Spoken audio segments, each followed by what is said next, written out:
Hallo liebe Zuschauer und herzlich willkommen auf meinem Kanal. In diesem Video stelle ich die siamesische Saugschmerle vor, die ich hier in ihrer goldenen Zuchtform zeige. Sie gilt nicht als ein für Anfänger geeigneter Fisch und sollte meiner Meinung nach nur gehalten werden, wenn man ihr ein ausreichend großes Aquarium und naturnahe Bedingungen bieten kann. Die anderen Tiere hier im Aquarium sind siamesische Rüsselbarben. Das Video über diesen Fisch verlinke ich jetzt rechts oben in den Infokarten. Der wissenschaftliche Name für die siamesische Saugschmerle lautet Gyrinochellius aimonieri. Sie gehört zur Ordnung der Karpfenartigen und zur Gattung der Saugschmerlen. Sie stammt aus Südostasien und soll in Thailand sowohl in den Provinzen Tapi und Trang als auch im Einzugsgebiet des Mekong vorkommen. Sie soll dort in schnell fließenden und sehr sauerstoffhaltigen Gewässern leben. In ihrem Verbreitungsgebiet auf der malaiischen Halbinsel herrscht überwiegend feucht-heißes tropisches Klima mit ganzjährigen Durchschnittstemperaturen zwischen 25 und 28 Grad Celsius. Während der Monsunzeiten kann es zu höheren Wasserständen kommen. Siamesische Saugschmerlen werden im Handel meist als kleine Jungtiere angeboten, sollen dann aber ausgewachsen je nach Quelle zwischen 27 und 30 cm groß werden.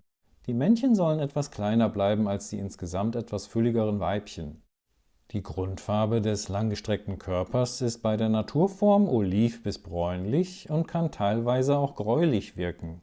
Der Rücken kann bläulich erscheinen und der Bauch ist eher hell. An der Seite des Körpers befindet sich ein dunkler Streifen. Die Flossen sollen gelblich bis bräunlich sein und dunkle Punkte aufweisen. Am Maul befindet sich eine Saugscheibe, mit der sie sich an Steinen und Holz festsaugen kann. Siamesische Saugschmerlen sollen laut einigen Quellen bei artgerechter Haltung im Aquarium über 20 Jahre alt werden können. Wie anfangs schon erwähnt, ist die siamesische Saugschmerle ein in der artgerechten Haltung eher anspruchsvoller Fisch, da sie recht groß wird und wegen ihrer Herkunft aus schnell fließenden, sauerstoffreichen Gewässern eine entsprechende Aquariumeinrichtung benötigt. Im Handel werden die angebotenen noch recht kleinen Jungfische teilweise als gute Algenfresser ausgezeichnet, was aber mit zunehmendem Alter und Größe der Tiere nachlassen soll. In ihrer Heimat soll die siamesische Saugschmerle auch als Speisefisch geschätzt werden. Da die siamesische Saugschmerle wie gesagt aus tropischem Klima stammt, mag sie es gerne warm. So sollen Wassertemperaturen zwischen 24 und 28 Grad Celsius ideal sein. Man sollte aber auch darauf achten, dass das Wasser trotzdem sehr sauerstoffreich ist. Die Haltung im Aquarium soll laut den meisten Quellen bei einem pH zwischen 6,0 und 7,8 und einem GH zwischen 5 und 20 möglich sein.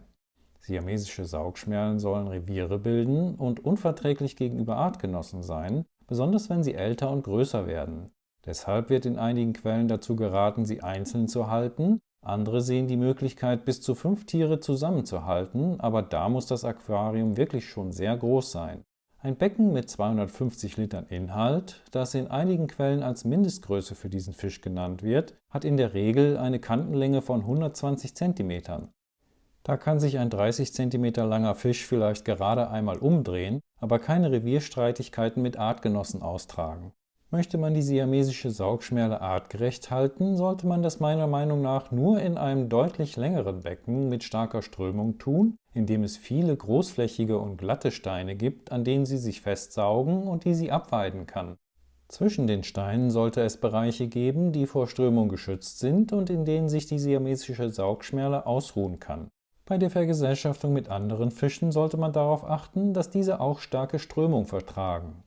Das für die siamesische Saugschmerle artgerechte Aquarium sollte meiner Meinung nach wie ein schnell fließender Bach aufgebaut sein, in dem sich viele der im Handel angebotenen Zierfische nicht gut halten lassen. Ist die siamesische Saugschmerle nicht ausgelastet, soll sie, besonders wenn sie älter wird, aggressiv gegenüber anderen Fischen werden. Ganz abgeraten wird von der Haltung zusammen mit großflächigen Fischen wie Skalaren und Diskusfischen, an denen sich die siamesische Saugschmerle festsaugen und deren Schuppen sie dann abraspeln soll. Man sollte sich also meiner Meinung nach sehr genau überlegen, ob man sich diesen Fisch wirklich anschaffen möchte und ob man ihm wirklich eine artgerechte Haltung bieten kann. Beim Futter soll die siamesische Saugschmerle als Jungtier pflanzliche Kost und hier besonders Algen bevorzugen. Das Aquarium muss also vor dem Erstbesatz schon sehr gut eingefahren sein und ausreichend Bewuchs aufweisen. Die siamesische Saugschmerle soll auch zum Beispiel Salatblätter annehmen, besonders wenn diese anfangen, sich im Wasser zu zersetzen. Ältere Tiere, die schon länger im Aquarium leben, sollen auch gerne Trocken- und Lebenfutter annehmen und dann das Algenfressen mehr und mehr einstellen. Ich hoffe, ich konnte dir diese wunderschönen Tiere ein bisschen näher bringen. Falls du dir siamesische Saugschmerlen für dein Aquarium anschaffen möchtest, überlege dir das bitte wie gesagt ganz genau und informiere dich bitte vorher noch einmal eingehend über die Haltungsbedingungen, denn dieses Video dient ausschließlich der allgemeinen Information und ich erhebe keinen Anspruch auf Richtigkeit und Vollständigkeit. Ganz herzlichen Dank an Kölle Zoo, dass ich die Aufnahmen für dieses Video in der Filiale Münster machen durfte. Einen Link zu Kölle Zoo findet ihr in der Videobeschreibung. Wenn dir dieses Video gefallen hat, dann teile es doch bitte mit deinen Freunden und über einen Daumen nach oben freue ich mich immer ganz besonders. Das motiviert mich weiter Videos zu machen. Unterstütze mich und abonniere meinen Kanal und aktiviere die Benachrichtigungsglocke, damit du das nächste Video nicht verpasst. Ich sage Tschüss, bis bald und danke fürs Zuschauen.